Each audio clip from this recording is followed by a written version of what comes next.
అడ్డుకోలేకపోయాను అంటే అమెరికా ఏం చేసింది? ట్రేడింగ్ చేసింది వాళ్ళతోటి. ఇదే మాట అంటున్నా సార్. ఒకవేళ నిజంగానే మీరు అన్నది నిజమైతే అంతకంటే ఇప్పుడు కగార్ అని చెప్పేసి ఒక 50,000 మంది సైనికులు సార్, సిఆర్పిఎఫ్ వాళ్ళు భారతదేశం మీద దాడి చేస్తున్నారు. ఏది ఆ గుట్టలన్నీ క్లియర్ చేసి అదానికి అంబానికి అప్పచెప్పాలి. అక్కడ ఉన్నటువంటి ఖనిజ సంపదనంతా తీసుకోవాలి ఇప్పుడు వెంటనే. కాబట్టి దేశంలో జరుగుతున్న 50,000 మంది సైనికులను దింపి దేశంలో యుద్ధం చేస్తూ బార్డర్లో ఉన్న యుద్ధాన్ని ట్రంప్ చెప్తావు సార్ నువ్వు. రైట్. నెక్స్ట్ వచ్చేసి అడిగేదేంది సార్, కాలర్లందరూ అడిగేదేంది? యుద్ధం కావాలని ఎవరు కోరుకోవట్లేదు. భారత ప్రభుత్వంతో అందరం కూడా ఉన్నాం. నేనేమంటానంటే దానికి ఈ దేశంలో ఉన్నటువంటి మత విద్వేషాలను రెచ్చగొట్టడానికో ఈ యుద్ధం ద్వారా ఏం సాధించినాం మనం? నువ్వు ఎవడు ఆపుతా అని చెప్పి నీకు టెర్రరిజం? నువ్వు పాకిస్తాన్ చెప్పారు కదా, ఎవరు చెప్పారు? డీజీ స్థాయిలో వాళ్ళు శరణం కోరారు. డీజీ స్థాయిలో మాట్లాడుకుంటే అయిపోయిందా సార్? అంటే ప్రధానమంత్రులు మాట్లాడుకోవద్దు, ట్రంప్ చెప్పంగానే ఆపేయాలి.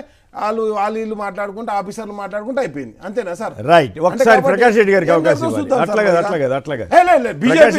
బీజేపీ ఆపరేషన్ సింధూర్ అని పేరు పెట్టేసి మొత్తం దేశంలో ఉన్నటువంటి ఎవ్వరు కూడా సింధూరం పెట్టుకోకుండా చేసి పడేసారు సార్. అట్లా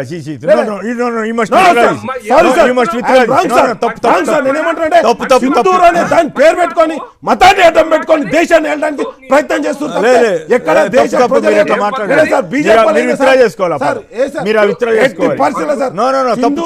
మన సైనికులు చనిపోయారు సార్. ఈ మోడీ ఇంతవరకు బయట కూడా కనిపించారు.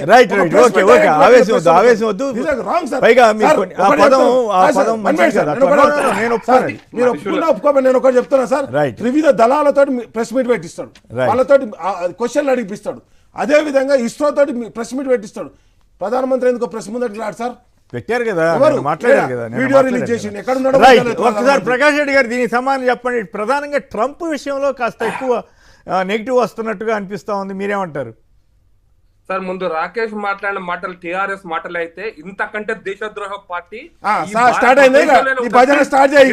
దేశద్రోహం దేశాన్ని సాధించేందులో చెప్పరా తప్ప. ఆగండి సార్, మీరు ఆగండి. ఆయన చెప్పిన తర్వాత మళ్ళీ కావాలని మీరు సమాధానం. ఒక దేశద్రోహ పార్టీ యొక్క భాషగానే భావిస్తారు సార్ ఇది. ఇంతకంటే దేశాన్ని ప్రేమించి చేసేసిందో చెప్పరాదు. వ్యక్తిగతంగా వెళ్ళొద్దు రాకేష్. దేశాన్ని తాకట్టు పెట్టి బతికేటాలు మీరు, ట్రంప్కు తాకట్టు పెట్టి. ఇట్లయితే నేను ఆపేయాలి.